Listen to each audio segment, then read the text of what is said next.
Hello, good morning, good afternoon, good evening, and welcome to the zombie. Oh no, not the zombie apocalypse. That's not yet. That's a little bit later on. And welcome to Shaun of the Dead. No. Sorry, wrong show. And welcome to the Robbo's Gobcast Wrestling Podcast. Hope you guys are doing well. Hope you're all well. And welcome to this week. We have a man that's very disappointed. He has had a bit of a weird week, a bit of a stressful week. Please welcome Gulam, after Yuri Tielemans dicked on him, and won Leicester the FA Cup. By the way, I celebrated Leicester win, but not only did I celebrate Leicester win, I want to say right now that the ownership at Leicester is the best ownership going, and I got emotional watching it at the end. So, yes. So, welcome, Gulam. How are you after losing an FA Cup final? By the way, just going to point this out just for 1 second. You lost to Brendan Rodgers in an FA Cup final. And you got Pep Guardiola coming up in a Champions League final. Doesn't look very well for you.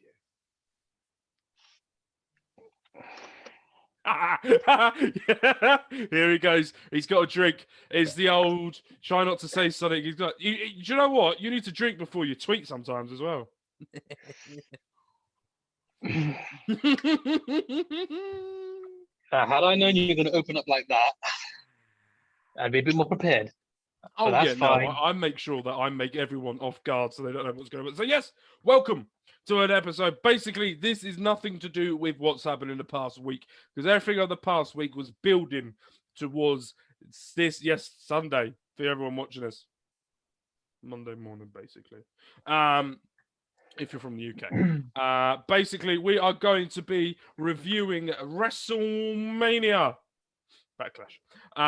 So we will be discussing the SmackDown tag titles, the zombie apocalypse, the Cruella de Vil in a triple threat match. The former Huggable. We got the Thomas the Tank Engine and the Bionic Elbow. We will be discussing all of these people and much more on today's podcast. Go on. You missed out Jason versus Jason. You haven't seen that meme, have you? Oh, Jason Momoa versus Jason. I put the Bionic Elbow for like Cesaro. Oh god, it's funny. Exactly. That was actually one of the first things that made me laugh in a while. I didn't even think of that. That was quite good. So yes, welcome to the episode of the Robbo's Gobcast Wrestling Podcast. Don't forget, down below, the link in the description is a link to all of our social media pages and everything else down there as well. You know the drill. You know what's going on by now. If you don't know and you're new, welcome. I hope you enjoy us. Hope you stick around. So go and click that subscribe button. Click that bell next to the subscribe button. You will get a notification for every time we go live. So yes, shall we get into it? We shall indeed. So to kick off, I can't remember. It was the triple threat, wasn't it? To kick off the night was the Cruella de Vil triple threat match. We had Charlotte Flair versus the Goth, Rhea Ripley versus the person who can rip your fucking head off in Asuka in a triple threat match. Going into this, I think me and you have both said before, there's a level to Charlotte Flair, and since WrestleMania, I think I said this on the podcast before, there seems to be a new level to Charlotte Flair since she's come back. There seems to be that something a bit extra. I feel that she's bringing. Before we get into the match, I want to get your opinion on where did you think that this was going to go, and what was the big talking points for you in this match? What was going to be the big talking? The first thing I'll say is I have to be honest with you. I did have to go for it quite. I was trying to get through the pay-per-view quickly as I could because I was watching my phone. I didn't skip too much. Don't worry. That said, from what I saw in the match, I thought it was a decent match. I mean, I thought Rhea. People have been criticizing her performance for a while. I think she delivered in this one quite well. I'm just trying to think. It literally felt like it could go either way. It didn't feel like it was one-sided. If that makes sense. I'll tell you what. I'll give my opinion. Best women's triple threat match there has been for months, for years. I think this has been the best triple threat match since Sasha, Becky, and Charlotte at WrestleMania. What about Becky, Ronda, and Charlotte? That was a bit all over the place. They're at points in this match. There was points in this match where there was legitimate reason that one of the three of them, that all of them, was that fucking English? Anyway, What was that? I didn't catch. I was just each of them had the right to win that title.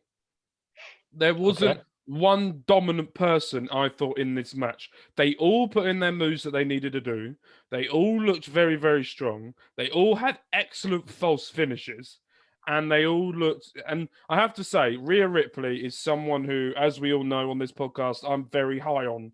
I saw her for the very first time in NXT UK. When she came over, I was there when she was there, when she sort of started over here. I mean, I saw her in the Mae Young Classic, so yeah, no, I watched her in there, but I saw her live in NXT UK, and it's funny it doesn't get brought up a lot. Yeah, I was gonna say it doesn't get brought up a lot, but I remember hearing that people compared her to Charlotte even when she came in. So yeah, it's kind of funny how everything comes full circle with her on that one. But yeah, to answer what you were saying earlier, how I thought this match, I thought it was a great match overall. You know, it didn't look like it was, going to be, like you couldn't really tell it was going to go because everyone says as soon as Charlotte's involved, the odds are in her favor usually. I think I've said this before. I'll say it again. I don't see them taking the title of Rhea just yet because I think there's definitely some interest in her at this point because she ticks the boxes of what a star is. I mean, the issue for Rhea, and one of the main issues that she has at the moment, which I know that she's working on, is promos. Yeah. And I don't think that's her fault. I think that's more down to scripting. To be honest, she's been shocking. I don't think she's that bad as people make her out to be. I think people understand is that when you're on NXT, this is what doesn't get brought up a lot, is that when you're on NXT, a lot of times it's just I'm gonna beat you up, you bitch. Yeah, no, but at the same time, she's had lots of opportunities on NXT to actually do a fully fledged promo, and she's done it right. I think how many times more down to the right for her, which I think that they need to work that out. What I'm saying is, how many times would the NXT fans complain about her book, complain about her talking? That's what I'm trying to say. I don't never. remember.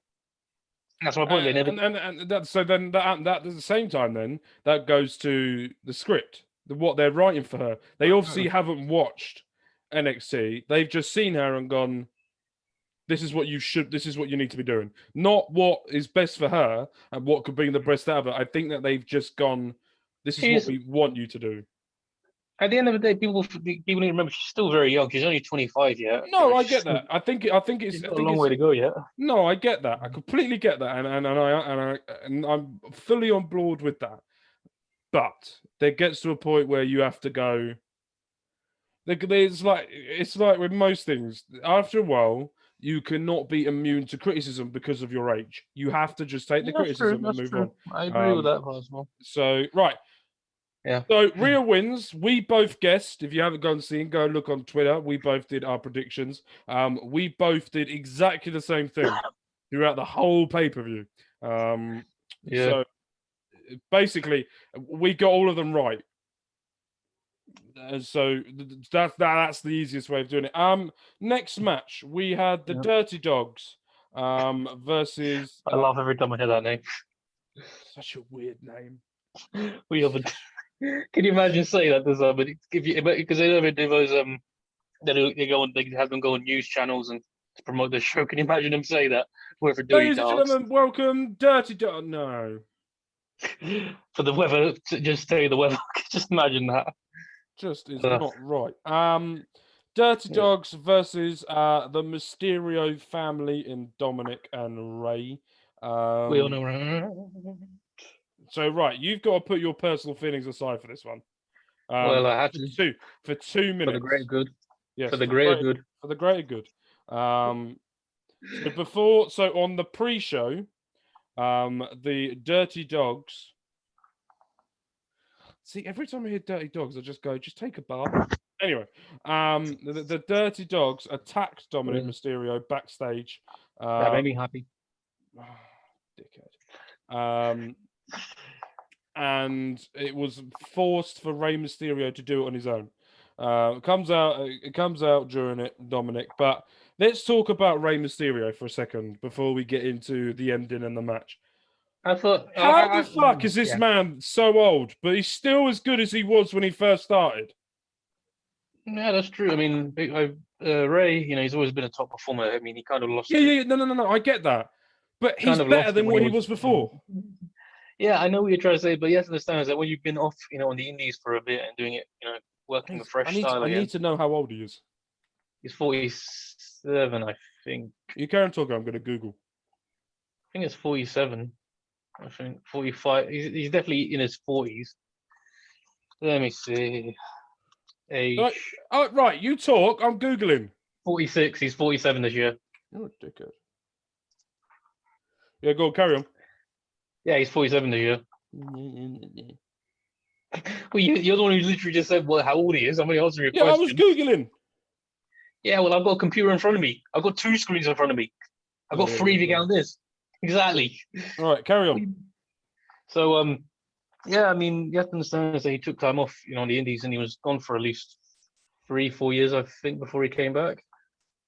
So you have to understand is that he's come in fresh. He's got the new what was that? He's coming in fresh, so he's pretty much able to. He's motivated not more than he was before. That makes sense. I mean, I honestly thought he was going to retire at some sooner at this point, but he's obviously not retiring anytime soon. And we're back. No, So my daughter walked in. So yeah, carry on. Yeah, what was I going to say? About Rey Mysterio. Yeah, I was talking about Ray. Basically, yeah, what I was trying to say is that I was actually expecting Ray to retire in the next few years or so, but it doesn't look like he's going to be doing that yet. What I will say is that when I saw him do that bulldog off the top rope, I was like, I don't know about you, but my reaction was he's just going to take years of his career now, because doing stuff like that is not really, what I'm saying, ideal at this point. He's done that for years, isn't he? It doesn't mean that it's not taking years of him. I think he's one of those that he just does what he wants to do. And it's one of those where if it catches up with him, he catches up with him. But he's living his life to the fullest, and I fully appreciate that. I agree. Like I said, I still think he'll be around for a bit, but at the same time, I don't like when I see him do stuff like that. I do get a little bit, iffy about it. If that's the right decision for him. But that said, he surely can perform. Even his current age right now, and I'll give the devil his due. Dominic obviously did show up and do his part as well.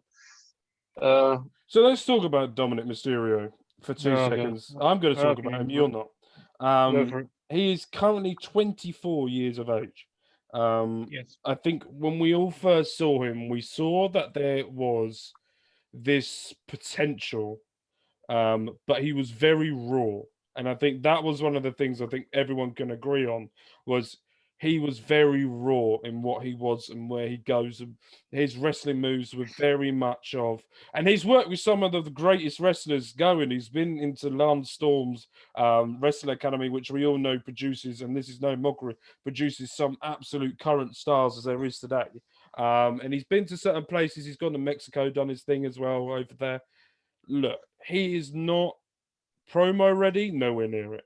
Is he someone character-wise that you could get behind? Probably not. But there's this thing about him.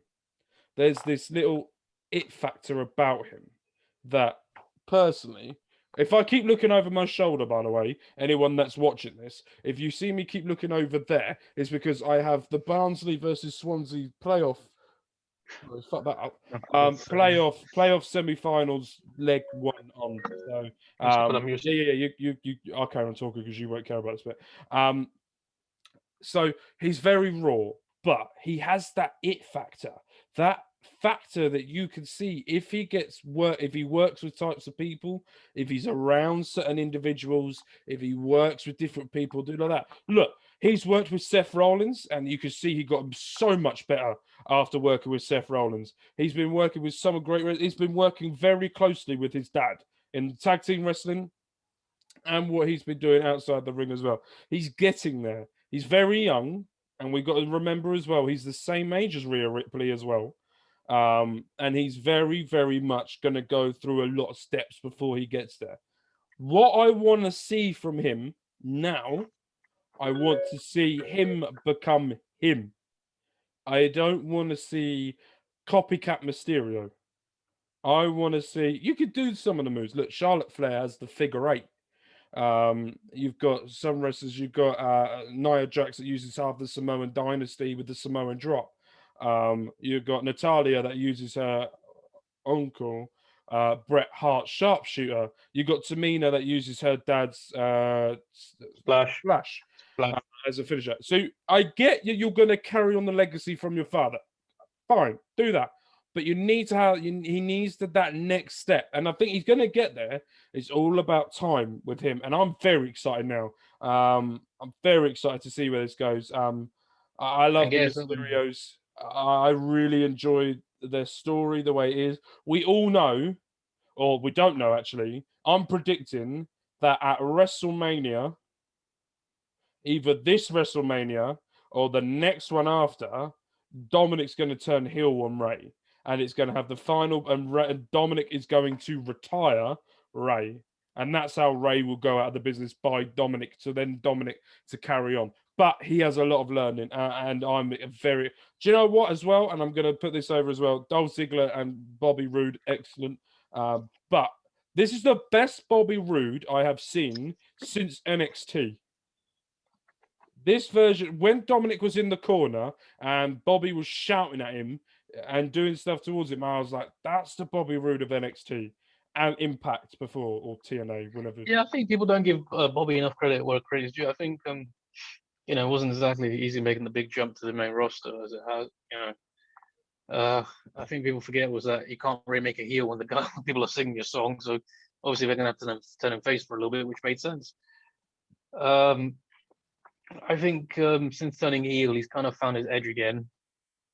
It's just been a bit of a long one because obviously there was the COVID situation, and Vince not taking interest in him as he did before. I think Bobby, he's shown that he can work with everyone that you put him with, because however you want to look at it, he's still a veteran in this business. I think 20 years now, something like that. So pushing 20 years. And I think he showed that. I've always said to myself, I think he shows that. I've said it before, I'll say it again. When I see guys like him, AJ, Storm, Joe, I think these guys can go for another 10 years before they even have to retire because they're in such top physical shape, And I think that Rude is the perfect example of a guy who could probably keep going. I'm trying to say, he doesn't look like he's slowing down anytime soon. Same thing with Dolph.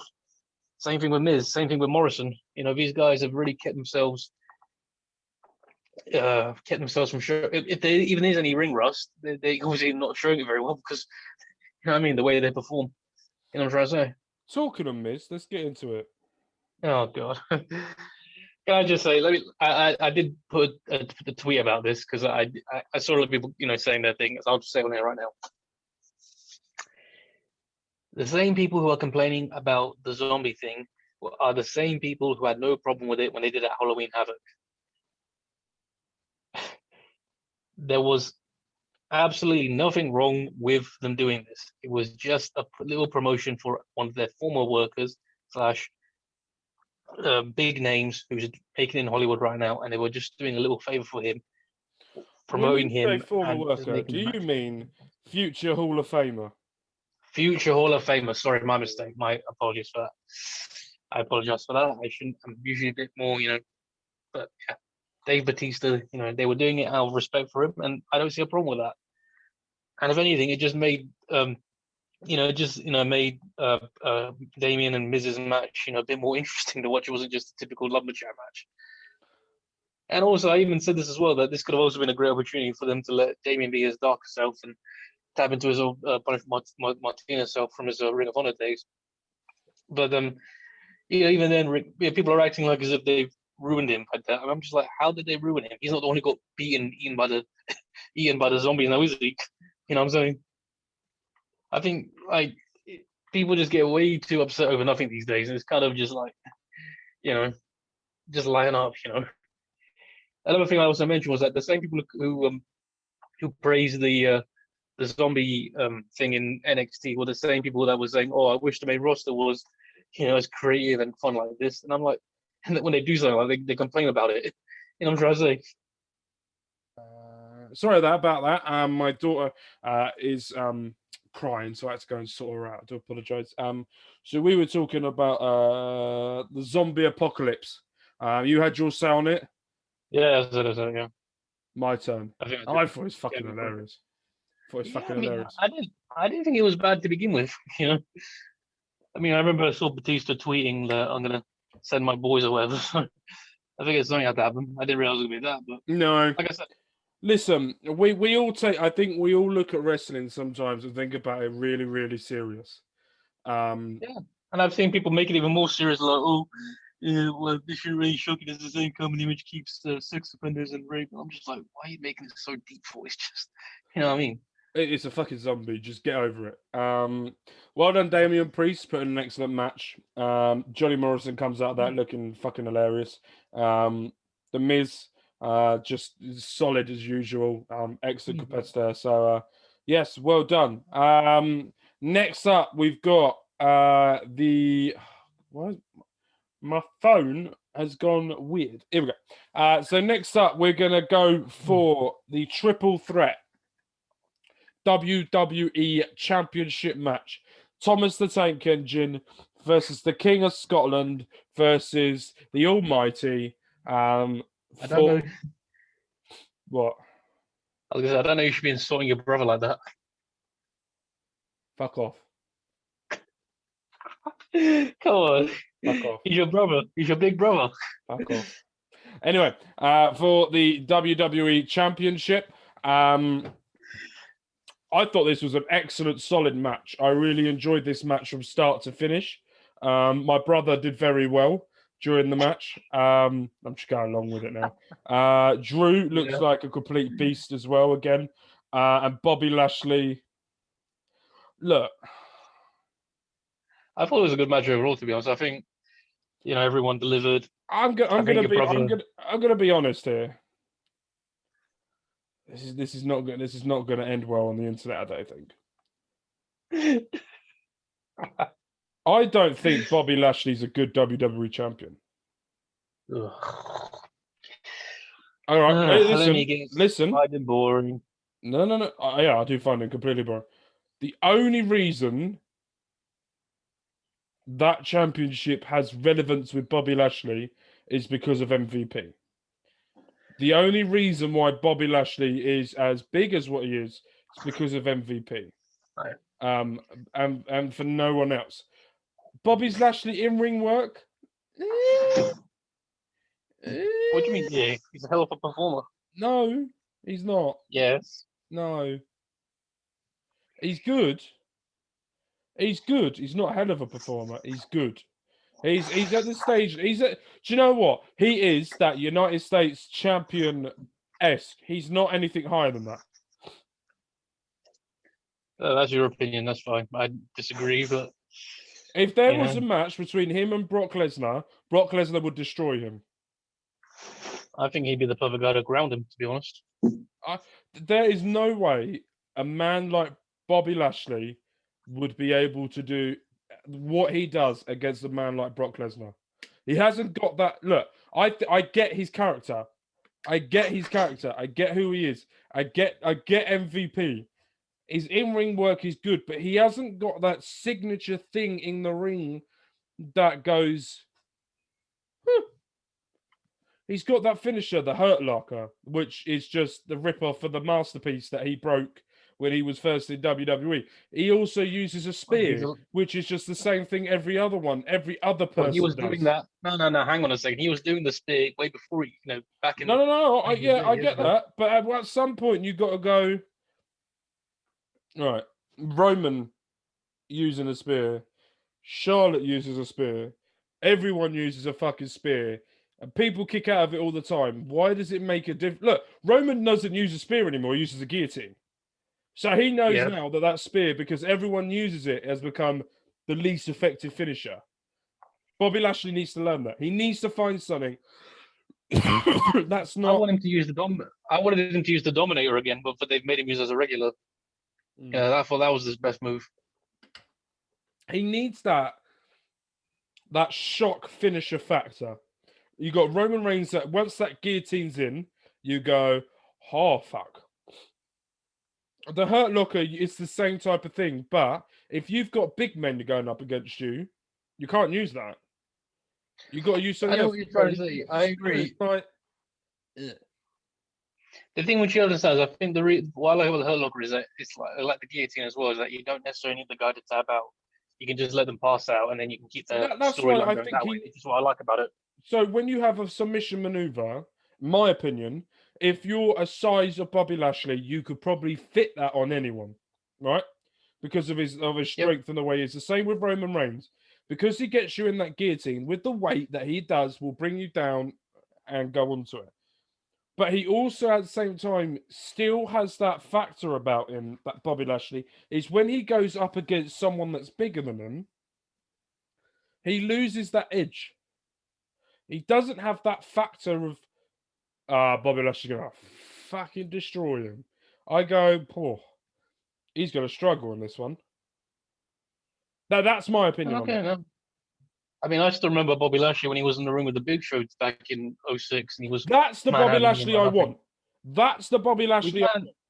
We're not getting that, though. No, that's fine. I get what you're saying. MVP's mouthpiece with Bobby Lashley's mediocre in ring work. It's not great. I don't look at the WWE Championship and look at that as prestigious. I look at that as going, that's going to be underneath Roman Reigns.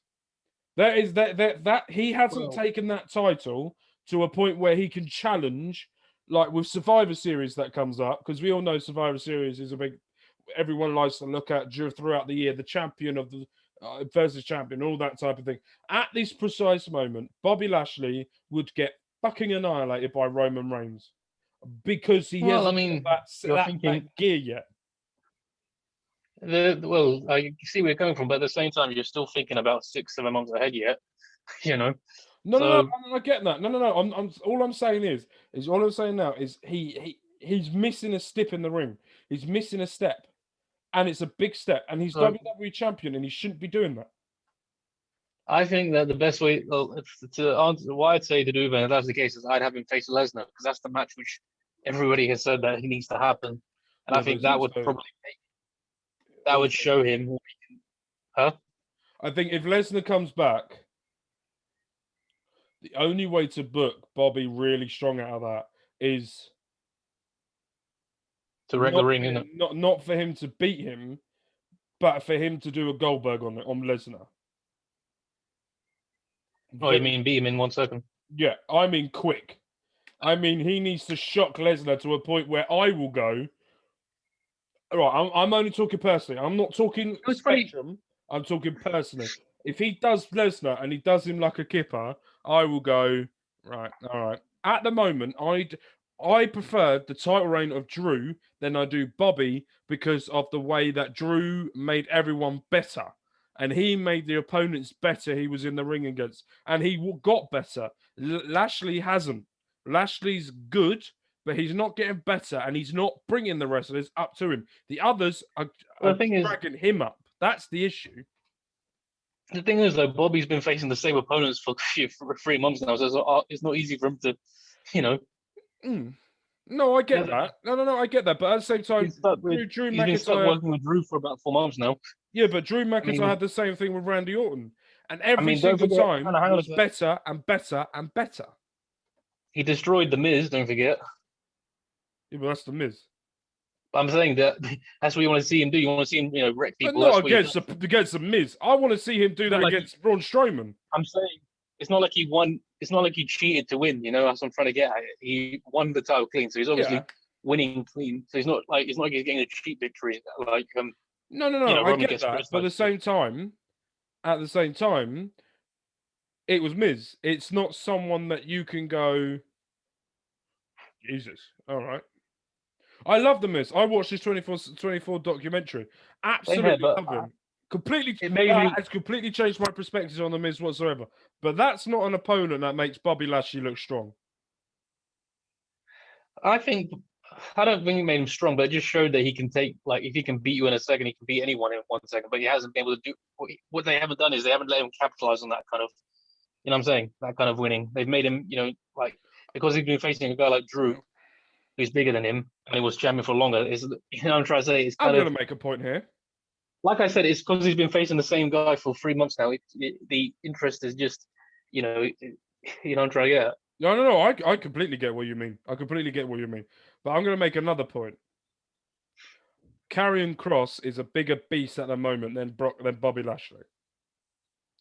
But like I say, Karrion's a bit bigger than Roman at this point. Well, not bigger than Roman, but no, I'm not talking yeah, body wise or size wise. I'm talking in ring work. He's much better than Lashley, and I'm going to point you towards this. Anything Kross does looks dangerous. Anything that Kross moves does looks like it's intent to hurt you. Moves Lashley does is intent to drag the match longer to a point where he wears you down to hit the hurt locker, where he needs to be destroying them to a point where you get that hurt locker in within 5-10 minutes. 5-10 minutes, not even that. They may get out of it, they may go into it, I don't know, but it gets to a point where you go, if it was right now, Lashley versus Kross would destroy him.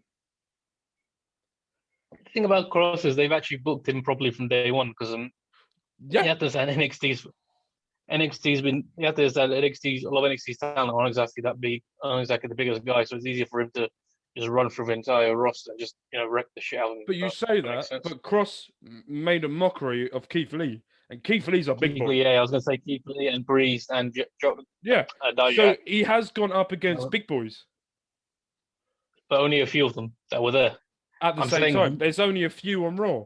There's only a few. You've got Drew and Braun, my brother. That's the thing. I want to see them.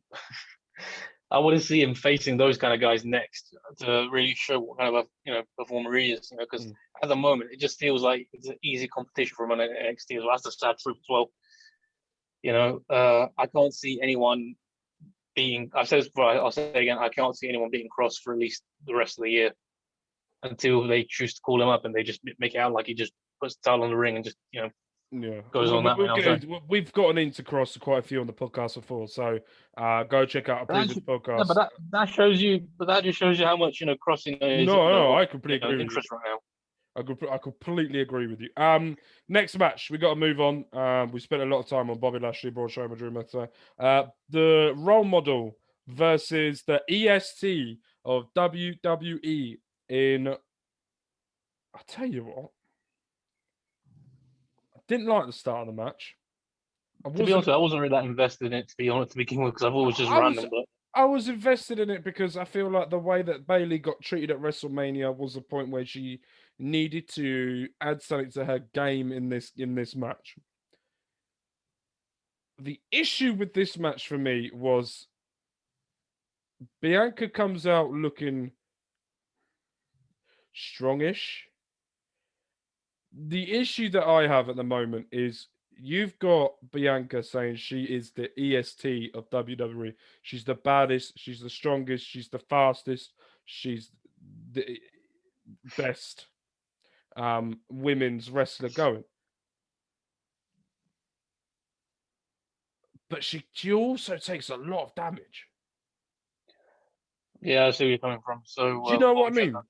Yeah, so what would you say? She should go in there, wreck the shit out of them, isn't it?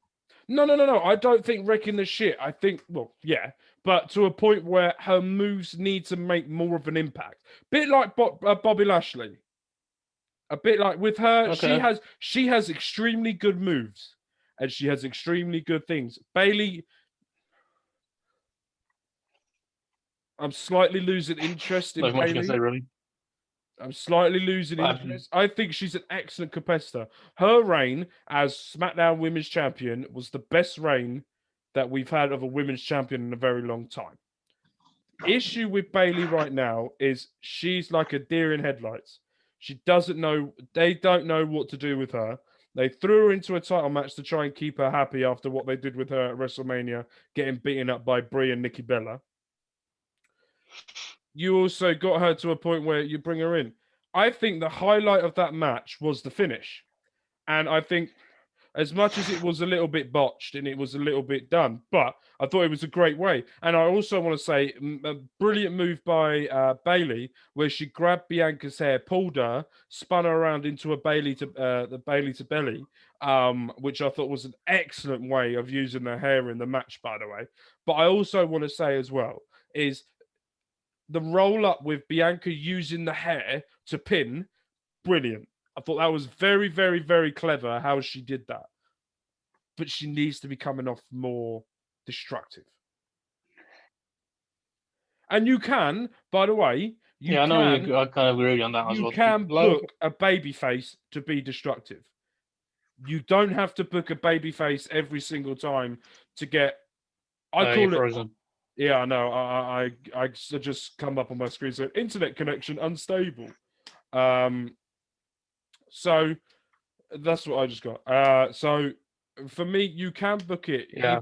You've just I don't know. What do you think? Like I said, I just don't think. To be honest with you, I wasn't really a fan of like how they just put it like that as well. To be honest, because I think Bianca should be in the ring with. Because there's like there's no one you can really put in the ring with at this point. I mean, I suppose Bailey was the only other option at this point. I mean, who else have they got on SmackDown? Carmella, Sasha. Oh, that's my point. It just be the same people she's already faced. So I suppose that was the reason. But it's just there was no real build up to it. All I'm going to say is that I suppose the roll up keeps the story going, but I mean, I can't say I'm that invested in this feud right now. I was actually expecting Sasha to interfere at some point. Yeah, she hasn't been on telly. I haven't seen for a while. So maybe recharging the batteries for when she comes back. Let's assume so. It could be interesting. So yeah, great win by Bianca. Congratulations to her. I think she's excellent compared to her. She's got a bright future, as well as Rhea Ripley as well. We're not digging them out because we want to dig them out. We're digging them out because we see so much potential in them. Not that they're ever going to watch this or listen to this or anything to do about this, but this is our personal opinion on it, on how we think that they could go the extra mile. I just realized as well, like, you got Sasha, you got Bianca on SmackDown, and you got Rhea on Raw holding the women's championships. Do you think there's a possibility we could see them build them up to Survivor Series next year and this year? I hope so, because it has that full circle of Royal Rumble. And just to make it even more fun, let's add NXT to as well with Raquel. I hope they bring NXT into it. It makes more sense to bring them into it. I'm surprised they didn't do it last year, to be honest. Well, because I don't think they could be bothered. Well, also because of COVID, I don't know. I'm making. I think it was also. I mean, it might be that as well, but I think it's also because NXT the year before that NXT basically outperformed everyone. So yeah, it wasn't like I suppose they don't want it to be NXT always winning, I guess, but you never know. They don't have to have that. You can. I would love to see, by the way, Bobby Lashley versus Roman Reigns versus Karrion Kross triple threat match. Who wouldn't? I'd love to see that. That could be entertaining. Yeah, 100%. Rhea versus Bianca versus Raquel. At the moment, you've got Omos and AJ versus the Mysterios versus MSK. Fucking great dynamics that could be. Then you've got Johnny Gargano versus Sheamus versus Apollo Crews. Sheamus would just tower him. That'd be the funny thing. Sheamus just look over him past it. I'm not saying that Gargano can't perform. I'm just saying it would just be so funny. But you know what I would do as well? I would add NXT UK to it. I would love to see Walter versus Roman versus Karrion Kross versus Bobby Lashley. You could just call it the Fatal 4-Way pay-per-view, by the way, because this would be a good idea. Yeah. That would also get more eyes onto NXT UK. Yeah, I don't know. People always like to have this thing that we're not going to do this, they're not going to do that. When it's all the same company, and they're all they all want to make money one way or another. Of course, they're going to try and work together to try and keep eyes on. To keep eyes on their product as well, and to keep it interesting. You know what I'm trying to say? Yeah. I completely agree. Last but no means least, the main event of WrestleMania Backlash: Roman Reigns versus Cesaro for the Universal Championship. The first time Cesaro has ever fought for a Universal title / WWE title. It was also, as Pat McAfee or Michael Cole put, I can't remember who it was. It was Roman Reigns' 36th title match in WWE. It's a lot less than I thought. Hmm. It's a lot less Wait, than what? I thought. Heck of a lot less. I'm just gonna say this. Fucking great match. Same here. I thought it was a top match.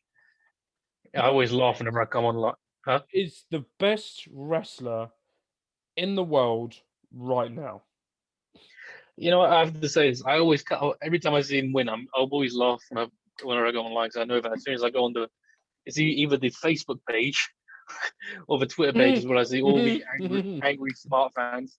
He's I swear to God, anytime anything comes out with Roman related, it's always gonna be the same. It's always the same whining. The Facebook pages are hilarious. It's always the same crying comments. Oh, they've shoved him down our throats. He's shoving down our throats. It's like, can you get a new excuse already? That is so overused now. Some of the groups are fucking brilliant. By the way, on I bet some Facebook. of them. I bet some of them loved it shoved down their throats. That's what I'm saying. But Oh, Gulam's turned full heel. hey mate, I've been a heel since day one. But yeah, what was I saying? Day one ish. That's the most white boy thing I've ever seen you do. Stop. Oh no, you've definitely seen me do a lot worse. I'll stop. Yeah, what I was trying to say was that I think that match was top. Was top notch. It really showed that Roman can work with a guy like Cesaro. Cesaro, I shouldn't even say he literally always performs at his best, whichever situation he is. And this one was the ultimate opportunity for the show we can do. I was expecting him to do the swing or the UFO at least, but I think they're going to save that for an audience, where it's actually necessary. I tell you what, Yeah. Cesaro finally has a character that I could get behind. Cesaro has finally got. No, there was always, for me, I may be like Vince McMahon to everyone, but there was always something missing for me with Cesaro. There was always that thing that was missing. But since he's done his shock right, well, I wouldn't say shock, but everyone know he has the talent he's got. But since he's finally getting that extra little push, at the moment, it really comes across of how good this man really is. And there'll be people out there going, we knew all along he was so good. I told you. No. He hasn't had it.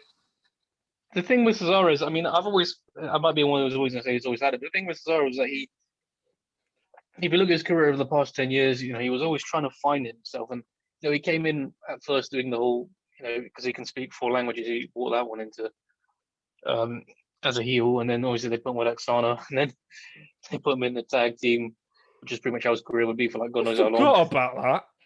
Yeah, he was with Tyson Kidd. I remember that. And then he was with Jack Swagger. Please don't remind me of that one.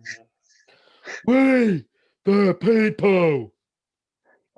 Honest to God, the only guy ever was interested in that team was Cesaro. I've never had any interest in that guy, and I don't want to get into that one. I think it's a waste of space. And then, of course, they put with Carry Sheamus. on, by the way, Swansea just scored. I'm just going to check the goal out. Carry on talking.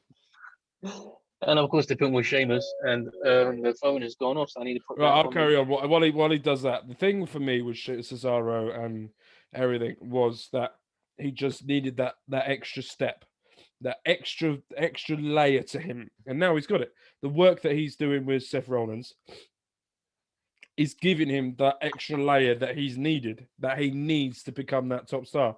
Look, let's talk about the match before we get into anything. I think the match was well done. The way that they made that arm the central point. And do you know what? I'm going to say this as well. Everyone, hold your seats.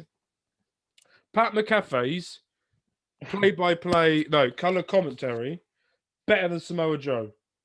Oh, fuck's sake.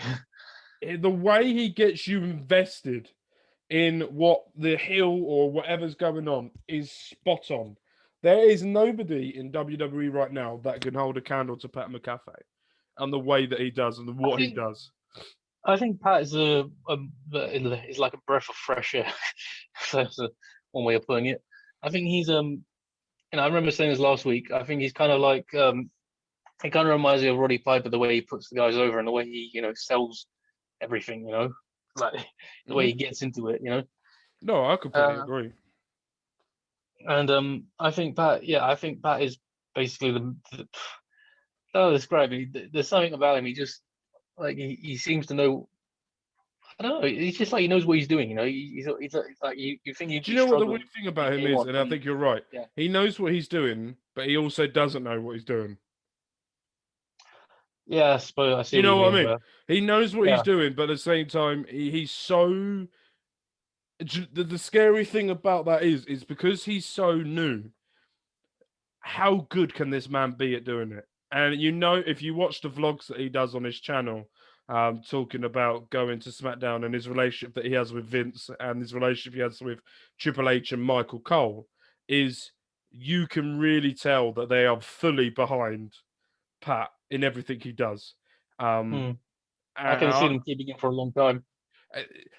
Michael Cole says by SummerSlam they will be the best duo commentators, and I completely agree with that. No doubt, no doubt. I think I feel I don't know if this is how they've been doing this for the years, for the past 10 years, and they look like they've always been trying to experiment with different commentators for a while. And I think I think they might have found the guy that can carry SmackDown for the next decade, at least. Yeah, completely agree. So Hell in a Cell. I think many people thought that Pat would be stuck, would keep on NXT because he fit NXT so well, the way they let him be himself, that they thought that him even going on the main roster, he'd be just another one of them. And I think he's pretty much shown that, and that's not always the case. So Cesaro picks up an excellent victory. Roman Reigns, sorry, an excellent victory. Jay comes down to the ring, gives him the tribal necklace, which then he super kicks Cesaro, beats him up. Then Seth Rollins comes out and fucking annihilates him. Can I just say that suit he came out in?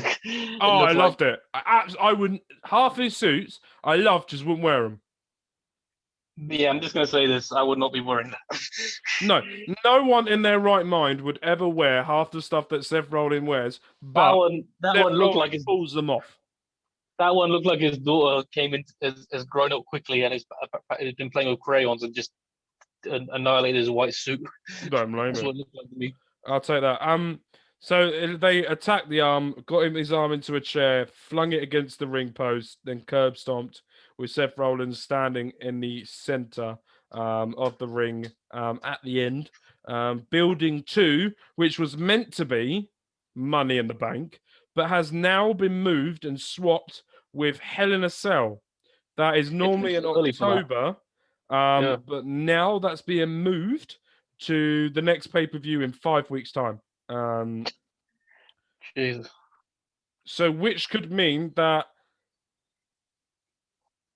Money in the Bank could be in October, which is close to Royal Rumble and WrestleMania, or they're waiting until they could get a full capacity to maybe do a big thing with Money in the Bank. I do not know. But what I can tell you is I'm predicting this now. Hell in a Cell, Roman Reigns versus Jimmy. The thing is, I don't know if I really want to. I do. I really want to see that. I want to see Roman make Jimmy into the tribal chief and turn him into. Right. I'm full hold Paul Heyman now. Who does Jimmy think he is? He comes back from an injury, from being out of the middle of nowhere. If it wasn't for Roman Reigns, he wouldn't be anywhere on telly. Let's be honest, right? You gotta love his t-shirt, though. So exactly. So what he needs to do now is on Friday, when SmackDown comes about, he needs to get in that ring and say, "Sorry, Tribal Chief, I am all yours. You are the god. I apologize to Jay to try and turn his head, and I will follow you and absolutely fucking destroy SmackDown. So, Jimmy, watching this, get a grip. The thing is, though, like, while I agree where you're coming from, you have to look at it from a storyline No! standpoint. He's going to be the one. Jimmy needs to bow down to Roman Reigns now. And instead of having that t-shirt that says nobody's bitch, he should put Roman's bitch. Bitch. That should be a t-shirt next. 100%. So yes, so that's the end. We come out of that with Gulam on 31 points. I'm on 29. Got to find a way of cheating to get my points back, by the way. So at certain points as well, once we find out who the Money in the Bank winner is, we're going to, if they haven't cashed it in on the night, we're going to as well, for an additional point, is we're going to predict when they are going to cash that in. And we're going to say when, and whoever gets it right gets 10 points. I will say this. I have to say this because I remember seeing somebody post this on Twitter. They basically said that Roman's run right now with the title is so good right now that whoever beats him for it is gonna be underwhelming. Do you agree with that? No. I'm gonna say I don't agree with it, but at the same time I can see why, because it's just like it kind of like kills his momentum. Yeah, but it all depends on how he loses it. Is he going to lose it in a straight up clean fight, or is he going to lose it by someone cashing the Money in the Bank in like the Great Escape that Seth Rollins did? If it's a Seth Rollins version, it won't be. It'll be like, oh, okay. But if it's a clean victory, then I'll be like, eh. Yeah, I know what you're trying to say, but it's just like I think that they made him to a point where it's just like taking the title from right now. I don't think he's going to lose that title till WrestleMania. I've seen people saying that could be at SummerSlam, but who too? Which is Cesaro? I think Cesaro is going to win Money in the Bank. I'd like to see them do what they did with Bryan. I'd like to see them do what they did to Bryan, years ago, which is when they had him win the title for a second, but then I think Randy came in and cashed in. Remember that? Triple H pedigreed him, and then Randy come and cashed it in. We need a moment like that again to be like they're really, because the story's always been on Dirt Sheets as well, is that they're holding back Cesaro. So I think that'd be a smart move to, to make that kind of redo that kind of story. I could see is if Cesaro's Money in the Bank winner, Roman Reigns wins, Jimmy and Jay double super kick, knock him out, splash him through a table, throw him in the ring. They've had enough of Roman being so controlling. Cesaro comes out, cash it in, neutralizer, done. 1, 2, 3. That would be good, but at the same time, I don't want to see the bloodlines. I don't want to see that go. Oh yeah, this is going to go forever. But I'll just say, if they're going to go for a point of the way they're going at the moment, and Jimmy costing something of Roman, I think Jimmy's going to cost something for someone in the bloodline. I don't know whether it's Roman with a match, or Roman for a title, or Jay with a title shot. I don't know what it's going to be, but I think Jimmy's going to cost something that's going to make Roman go apeshit.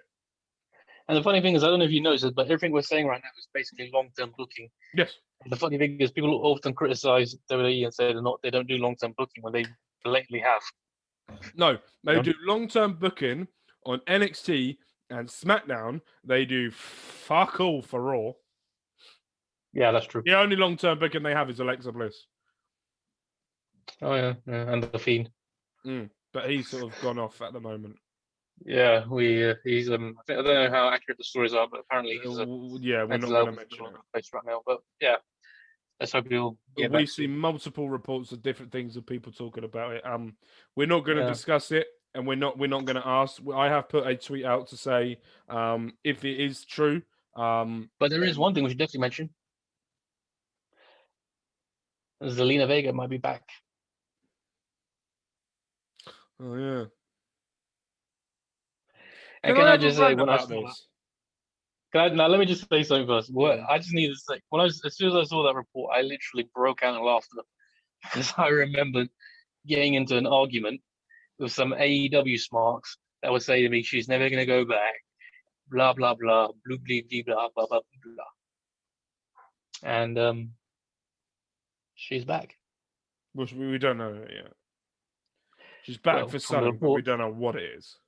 from what the reports are showing, she's obviously up to something. That's why I when I looked up that just so I Okay, could say so I'm provide going a on a bit of rant. face. I'm Go going on a for it. rant. I'm going on a rant. Yeah. So she leaves WWE because of she can't use Twitch with her donations and she can't use OnlyFans because that's third party whatever and it's not benefiting WWE. So she goes, I'm going to unionize. I'm going to make sure that everyone gets this, and this, and I'm going to leave. And then I'm going to ruin Andrade's career because I'm going to leave and leave him with nothing to do. And then he has to leave because that she left. She's then also ruined Angel Garza's the form that he was in because she left. She then completely destroyed Aleister Black's run because of the way that she left. So she's gone from doing all of this. She's got Paige crying on Twitch saying, "Oh, I'm so As proud usual. of Zelina. It's so good." You've got people behind the scenes saying WWE are doing the wrong thing, but there has not been one person since she's left actually do anything about what she wanted happen. So it's Yeah, basically coming back with your tail between your legs, going, "No, I fucked up." it's funny is it all started because of that Andrew Yang guy, making the whole as soon as so and so takes over, I'm gonna take on this man and all that. I'm just like, I'm sure you're not the first guy to say that, mate. Everyone's tried to go at Vince McMahon, and no one's ever won. And the funny thing is Vince I pick on, but he's not the only one who doesn't support unionize that word. unionization. There we He's not the only one who doesn't support it. Look, I understand that Zelina Vega is a star, and she is a Yeah. star. She has got that it factor. If she comes back, I want her to go with Escobar and run that faction. Yeah. I want her to go there. That'd be a good idea. I also hope during her time off that she's actually got some in-ring ability. And I hope that she's worked on that to a point where if she comes back and she fights, Oh, don't worry, man. Don't worry. then she has that legitimate way of doing it. I'm happy for her to come back. I'm excited to see what if she does come back. This could be a part of a documentary that they're doing. It could be part of a vignette for Aleister Black. We do not know. But if she does come back and she does come back with a bang, then she needs to do it quick. It can't be this 3 months later coming back at a certain point. It needs to be in the next 2 weeks. In my opinion. It needs to be in the next 2 weeks. It needs to be in a month or so time once Escobar's moved on from the Cruiserweight title going after the North American and he wins it from Johnny Gargano we all know that Bronson Reed's going to win it next, I think. But that's what it should be, anyway. Whenever Escobar wins his next title, Zelina costs that person for Escobar to win it. I don't know. I don't know what they're going to do. I'm excited to see Aleister Black finally in the ring. And also, before we finish as well, I wanted to give a big shout out to Tamina for finally winning a title in WWE. 100%. That One was of the a most very underappreciated wrestlers. And do you know why she got the title? because of the crowd cheering for her. Yep. Because of the I know, crowd. I saw the report. I was happy for her. I think that they really should have been at Mania, to be honest. But I think they still made the right call. I don't think they understood the crowd at WrestleMania. That's why she didn't win it. I think they went like night one. They went Tamina, yeah, all right, well. But then night two come and they were like, all right, she needs to win that title soon, and they did. I also got to say, because I can't not mention it, because what happened on NXT, Swerve and his new team Hit Row.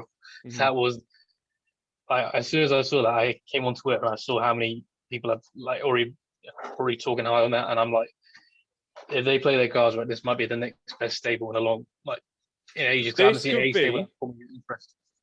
this could be, and I'm very invested in this now. I'm finally invested in Swerve Scott, by the way. Not finally, I am now. I am now invested in Swerve Scott. But if they do this right, they have a new undisputed era on them.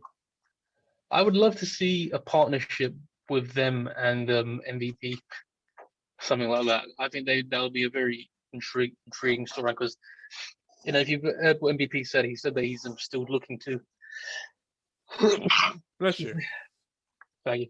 He's still the Hurt Business is always looking for new new people. So I think this would be a smart way, to, not necessarily make them part of it, but have an association with them. If that makes sense. No, completely. So it would work for storyline purposes.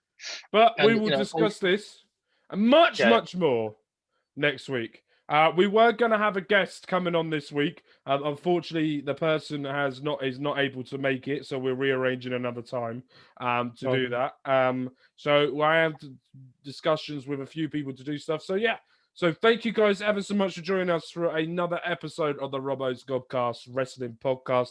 Gulam, you are a beautiful man. Let me just also remind everyone, this was 1 year ago since Shad Gaspard passed away. I don't need to go into the full details. We all know what happened, with the drowning when he went out to the beach with his son and put his son's life before himself, as any father would do. And obviously this shirt was what Colin Elbow was selling as for every sorry, I had this better plan in my head. This obviously one wearing right now was what was made for his family, but all the donations go to his family. Just want to say that Shad is still missed, to this day. I still remember when I heard the news about a year ago. I remember because I was on Twitter at the time and I was just like, I hope can we just have, because 2020 was already a bad year, let's be honest. Bad. And that was just statement. And I remember when I saw those reports, I was like, we just have at least one miracle. Unfortunately, there wasn't a miracle at that one. There was no miracle in the tunnel for that one. It was a very sad day. And all I'm going to say is that I hope to see Shad getting an award. Award or Hall of Fame. I don't mind what it is, but he needs to be recognised for what he's done. And it's even sad when you look at JTG, how much he took in, because I've seen him talk about in interviews. And it's like you can tell it's still surreal to him, but he's telling these stories about how everything they did together is now in the past. It's a very, very, very, very sensitive subject, and it's one of those subjects. I'll just say that I remember when, because I wasn't watching it that much at the time. I remember when Shad turned heel and they were pushing him as a single star. I was like, this could be the next big thing to come in, and obviously it didn't work out for him. And I was hoping he'd have a big run in the Indies because he's got it. He had it. He had everything ticked down. It was just, I don't get how they got it wrong.